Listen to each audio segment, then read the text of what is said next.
हिंदू धर्मात दररोज देवाची पूजा केली जाते. त्यावेळी आपण आवर्जून घंटी वाजवतो. घंटी वाजवल्याशिवाय घरातील देवाची पूजा पूर्णच होत नाही.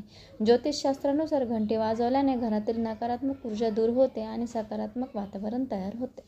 घरातील बहुतांश घंटीवर कोणाची तरी आकार कोरलेला असतो. तो कोणाचा असतो किंवा तो का असतो असा कधी विचार केलाय का?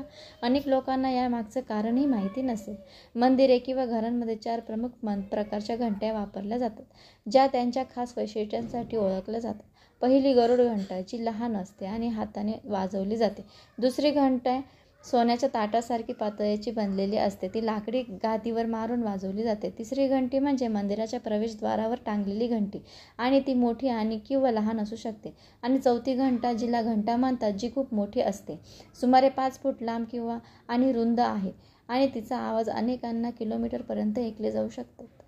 प्रत्येक घंटाचा त्याच्या जागी एक उद्देश असतो आणि त्यांचा आवाज पूजेच्या ठिकाणी दैवी आणि सकारात्मक ऊर्जा देतो.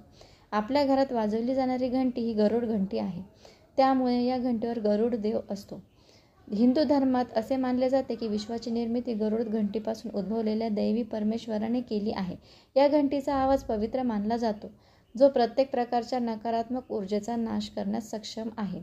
पूजा किंवा आरती दरम्यान घंटी वाजवल्याने वातावरणात सकारात्मक ऊर्जा निर्माण होते, ज्यामुळे आजूबाजूच्या सर्व अशुभ दुष्शक्ती दूर होतात.